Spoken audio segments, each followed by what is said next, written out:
వరిసేలు అడిగినాయి నీరు దాపెరైతేడాని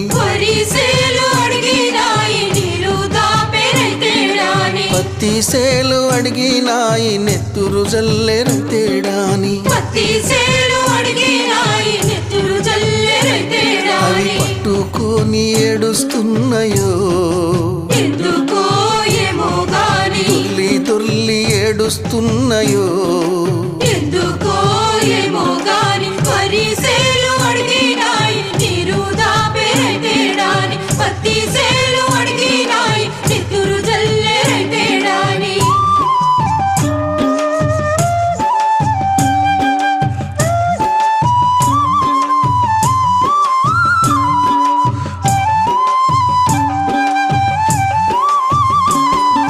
జొన్న సేలు అడిగినాయి వెన్ను పూసరైతేడాని